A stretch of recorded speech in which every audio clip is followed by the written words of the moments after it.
이번에는 대손회계부터 가겠습니다. 자, 대손회계의 의의가 써 있는데, 대손회계.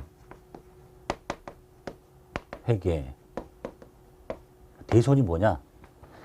자, 거래처가 파산이 됐거나 이런 여러 가지 사유로 매출 채권을 회수가 불가능하게 돼서 이걸 손실로 인식하는 것을 대손이라고 합니다. 그러니까 물건 팔았는데 외상으로 상대방 회사가 망해서 외상 매출금을 이제 못 받게 됐다는 얘기예요. 그럼 이제 이게 대손인데 그러니까 사고 터진 거죠. 대손 회계는 뭐냐 그럼? 이렇게 대손이 일어나면 대손 회계 처리를 어떻게 할 거냐? 즉 실제 발생한 대손의 회계 처리와 계속 사고가 터질 텐데 이걸 미리서 좀 예상을 하면 안 되겠니? 그래서 회수가 불가능할 것으로 예상되는 대손을 추정하는 문제를 다루는 게 대손 회계입니다. 그러니까 대손이 일어나면 회계 처리. 그 다음에 그 대손이 일어날 것 같으니까 그것을 미리 예상해서 대손을 대비해보자라는 얘기입니다. 그래서 개정 과목 이름이 3개 나오는데요. 하나는 대손 상각비, 하나는 대손 충당금, 하나는 대손 충당금 환입. 이 3개가 보이는데 첫 번째는 대손 상각비부터 봅시다. 회수불능 채권에 대한 손실을 계상하는 비용을 말합니다. 즉 이런 얘기죠. 매출이 일어났어요. 매출. 여기가 이제 외상 매출금일 거예요. 또는 뭐 받을 의미거나 이 금액이 있는데 때가 되면 받아야 되죠. 근데 상대방이 망해버렸어. 도저히 받아낼 수가 없어요. 그럼 계속 이걸 자산으로 갖고 있어야 되겠어?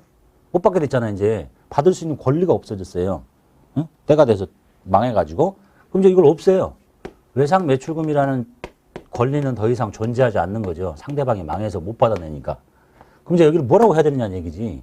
여기를 뭐라고 돼 있어요? 자산 없어졌는데 정상적이라면 돈을 받았겠죠. 현금. 근데 망해서 못 받아. 생길 수 있는 거는 비용밖에 없어요. 이때 쓰는 이름이 이름을 한번 지어봐. 외상대금을 뜯겼다. 대손 상각비라고 합니다. 비용이에요. 그냥 대손 상각비. 뭐 직원 밥 먹으면 복리후생비라고 하는 것처럼 대손 상각비. 이름이 좀 어려운데 비용. 자, 그런데 이게 이제 외상 매출금이면 이렇게 하면 되는데, 이거 지금 판매비와 일반 관리비입니다. 왜냐면 이게 판매 활동이잖아. 판매 활동에서 생긴 채권이니까 비용도 판매비와 관리비를 사용합니다. 800번대로. 그런데 이것이 외상 매출금이 아니라 이런 쓸데없이 남아 돈 빌려줘. 대여금이야. 뭐 단기 대여금? 대여금은 상거래와 관련 없는 거죠. 거래처에 돈 빌려주는 거야. 근데 이걸 못 받게 됐어요. 상대방이 망해버렸어. 그럼 당연히 이것도 뭐 기간이 짧은 대여금이었으면 단기 대여금일 거예요.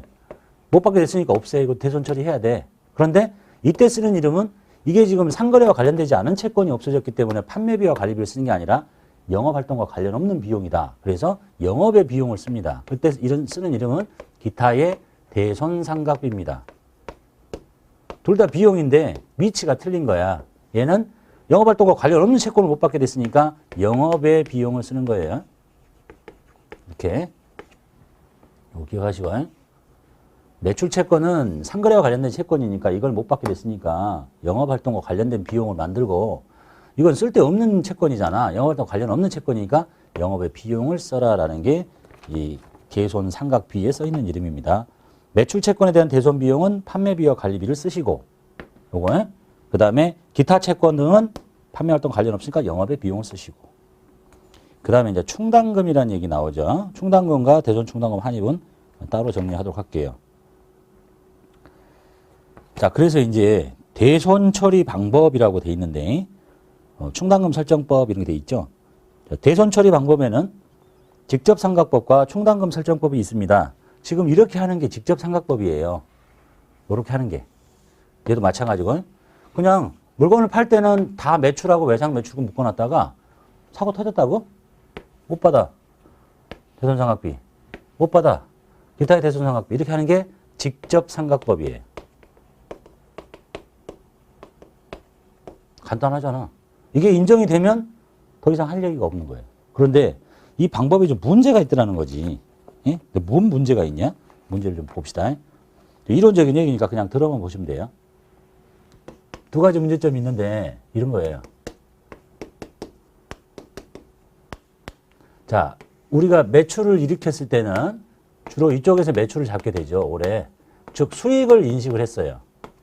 근데 이 채권과 관련돼서 사고는 단기에 바로 터지는 게 아니라 1년 있다가 또는 2년 있다가 이렇게 터진단 말이야. 그럼 이때 이제 터지면 비용 처리하는 거죠. 이때 비용을 잡게 돼요. 그럼 이제 이런 얘기를 하는 거죠. 첫 번째, 이게 지금 직접상각법 문제점이 수익을, 나중에 이제 좀 더 지나 보면 수익비용 대응의 원칙이라는 거 들을 텐데요. 비용을 인식하는 기준이 수익비용 대응의 원칙이라는 게 있어요. 그래서 비용은 이 수익과 연관시킬 수 있는 비용은 그 수익이 인식될 때, 기록될 때 비용이 돼야지. 잘 몰라도 이런 거야. 야, 수익은 여기서 잡고 비용은 왜 나중에 잡냐? 이것과 관련된 수익 비용이잖아. 에? 일단 수익비용 대응의 원칙에 어긋난다. 수익비용 대응이 잘 안 되는군요. 왜냐하면 수익은 이쪽 연도에, 그것과 관련된 비용은 다른 연도에 하니까 안 맞잖아. 에? 이런 문제점이 하나 있고, 두 번째 무슨 문제가 있냐면 이날 현재 재무상태표에 보고하는 이 자산이 말이죠. 그러니까 예를 들면 이렇게 할 거 아니에요. 외상매출금이라고 자산을 보고할 텐데 1억 이렇게 보고했어요. 재무상태표에. 근데 이 1억이 순실현 가능한 금액이냐? 이런 얘기예요. 순실현 가능하겠어요? 이 외상대금이라는 걸 1억을 딱 보고했는데 이게 1억이 다 실현되면 좋겠는데 계속 사고가 터지잖아. 그 재무상태표에 보고된 이 금액이 순실현 가능한 금액보다 과대계산될 가능성이 높지 않냐? 이런 얘기야. 이 속에 사고 터질 게 들어있잖아. 이 두 가지 문제가 있다는 얘기예요. 그래서 나오는 방법이 수익비용 대응에 적합한 방법이 손익계산서 접근법이라는 게 있고, 지금 충당금 설정법 중에 그래요. 이거 직접 상각법이 아니라 그래서 충당금을 설정할 텐데 수익비용 대응의 원칙에 맞도록 하는 게 손익계산서 접근법. 요 순실현 가능한 금액으로 나타내기 위한 방법이 예전에는 대차대조표 접근법, 지금 재무상태표라고 부르니까 재무상태표 접근법이라는 게 있어요. 다 몰라 돼요. 그래서 이 두 개를 동시에 충족할 수 있는 방법은 없어요. 얘가 되면 얘가 안 되고 얘가 되면 얘가 안 돼. 그래서 우리가 지금 배우려고 하는 충당금 설정법은 지금 이거를 하고 있는 겁니다. 그래서 비용을 잡기 때문에 비용이 안 잡는 것보다는 수익 비용이 대응이 되지만 적절하지는 않는 거예요. 왜 그러냐면 우리가 지금 여기 보고하는 이 금액 속에 부도가 날 가능성 있는 금액을 추정을 해요. 한 100만 원 정도를 못 받게 될 것 같아. 그럼 순실현 가능한 금액이 9,900만 원밖에 안 되는데 왜 1억이라고 보고하냐. 그래서 여기서 못 받을 것 같은 금액 100만 원을 빼가지고 9,900으로 이렇게 보고하자. 이런 방법이 바로 재무상태표 접근법. 이거 아니고 그중에 충당금 설정법인데 종류가 두 개 있더래. 이론서를 보면 내용 다 몰라도 되고. 그러니까 우리는 지금 이걸 하려고 하는 거예요.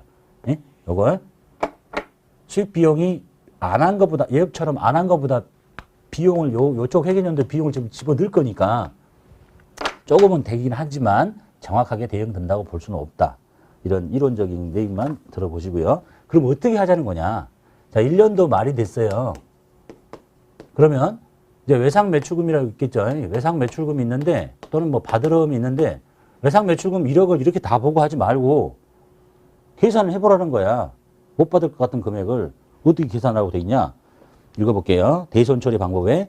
대손처리 방법에는 직접상각법과 충당금 설정법이 있고 본서에서는 충당금 설정법을 공부하는데 여기에 내용은 없지만 그중에 지금 이거 하는 거예요. 이건 안 쓰니까. 자, 그래서 충당금 설정법이란 재무상태표상의 기말채권 잔액을 기초로 해서 재무상태표의 기말채권 1억이야. 요거를 과거의 대손 경험이나 그러니까 작년에 외상매출금 잔액 중에 얼마가 사고 터지더라. 뭐 10%가 터지든지 재작년에 몇 프로 터지더라. 대손 경험률을 적용해서 이 중에 몇 프로가 터질 것 같느냐를 예상을 하라는 거예요. 또는 기간경과 분석을 통해서 기간경과 분석은 외상매출금이 작년에 팔아놓은 거하고 재작년에 뭐 3년 전에 팔아놓은 것 중에서 사고가 터질 확률이 높은 건 오래된 거죠. 그러니까 오래된 외상매출금은 대손 비율을 좀 높이고 10% 잡고 좀 더 가까운 것은 5% 잡고 아주 최근 건 뭐 1% 잡고 이렇게 다 계산하는 거예요. 이게 기간 경과 분석이에요. 이걸 통해서 기말 대손 충당금 잔액을 먼저 설정을 해요. 요 속에 그래서 이제 나중에 예를 들어서 10%라고 봅시다. 10% 정도 터질 것 같아요. 그러면 이 외상 매출금 1억 중에 그 이후 연도에 10%면 1,000만 원이죠. 1,000만 원 정도로 못 받게 되는 거지. 그래서 이렇게 처리하는 거예요, 이제. 미리라도 비용 처리합시다. 대손 상각비 얼마? 1,000만 원. 그리고 우리 사고 터지면 바로 외상 매출금 뺐잖아요. 근데 이건 진짜 사고 터진 게 아니잖아. 터질 것 같은 거지. 그래서 외상 매출금을 바로 빼는 게 아니라 대손 충당금을 씁니다. 자, 그러면 일단 수익 비용 대응이 정확하지는 않다고 했어요. 비용이 잡힌, 그러니까 이 방법은 이것을 먼저 결정하는 거고, 이 방법은 이것을 먼저 결정하고, 우리 지금 이거 결정한 거예요. 이것이 결정돼서 어쩔 수 없이 비용이 된 거야. 그래서 보세요. 이제 비용 처리하고 그 다음에 요 금액을 바로 빼지 않고 대손 직접 진짜 난 게 아니니까 이렇게 하면 이게 이렇게 됩니다. 재무상태표에 외상 매출금을 1억이라고 보고 하는 게 아니라 이 속에 실현 가능하지 않은 금액이 이만큼 있다고 추정을 한 거잖아요. 이거 지금 대변이잖아. 대변에 이쪽에 적혀야 되는데 여기다가 대손 충당금을 대변에 적는 게 아니라 보기 좋게 이거를 이쪽으로 보냅니다. 이쪽으로 보내가지고 대손 충당금 이렇게 적고, 얘는 성격이 뭐냐면 자산의 차감 항목이에요. 이쪽에는 부채도 아니고 자본도 아니고 수익도 아니잖아. 자산의 차감 항목이니까 오른쪽에다 적지 말고 왼쪽으로 적어서 마이너스로 적습니다. 이렇게. 이렇게 빼. 그러면 여기가 이제 얼마 남겠어? 9천만 원이라고 이렇게 보고하는 거예요. 그러니까 요 금액을 지금 이렇게 보고하고 싶은 거죠. 그냥 1억이라고 다 보고할 게 아니라 대손이 일어날 금액을 추정을 하라니까. 그래서 그거만큼을 바로 9천이라고 바로 빼지 말고 차감하는 항목을 써서 여기 바로 지금 순실현 가능한 금액으로 보고를 해줘라. 그게 그냥 막 보내는 것보다 낫지 않냐 하는 게 지금 충당금 설정법 중에 하나인 이 재무상태표 접근법이라는 얘기입니다. 이건 안 쓸 거니까 몰라도 되고. 이해됐죠? 자, 그 다음에 그래서 이제 이 대손 충당금 한번 읽어볼게요. 대손 충당금은 충당금 설정법에 의해서 설정됐는데 수취채권의 잔액, 수취채권은 매출채권만 대손이 일어나는 게 아니니까 이런 외상매출금 받으러 말고 대여금 이런 거, 기타 채권 이걸 다 합쳐서 수취채권이라고 하는 거예요. 받을 수 있는 채권. 수취채권의 잔액 중에서 회수가 불가능한 금액을 추정을 해서 나타내는 금액. 이게 지금 회수 불가능하다고 추정된 금액이야. 뭐 10% 정도. 10%가 1,000만 원이잖아요. 이렇게. 그래서 이것은 수취채권의 평가 계정으로 그 장부 금액을 나타내기 위해서, 요 순실현 가능가액을 나타내기 위해서 이 수취채권의 차감 항목으로 보고를 하게 되더라. 차감하는 형태로 재무상태표 이렇게 보고하라는 거예요. 붕괴는 얘가 대변에 가 있지만 이해되셨죠? 그 다음에 아까 여기 얘기는 모르셔도 돼요. 이제 이론서 보면 이 손익계산서 접근법은 이걸 먼저 잡는 거야. 이거를 대손 상각 비용을 얼마를 먼저 잡을 거냐. 얘는 요 순실현 가능 가액을 나타내기 위해서 충당금을 먼저 설정을 하고 요것이 따라서 비용이 되는 거고, 뭐 이론적으로만 있는 거니까 우리 현실에서는 요 방법 하나만 쓰기 때문에 충당금 설정법 중에서 지금 이거를 설명하고 있다라고 보시면 되겠네요.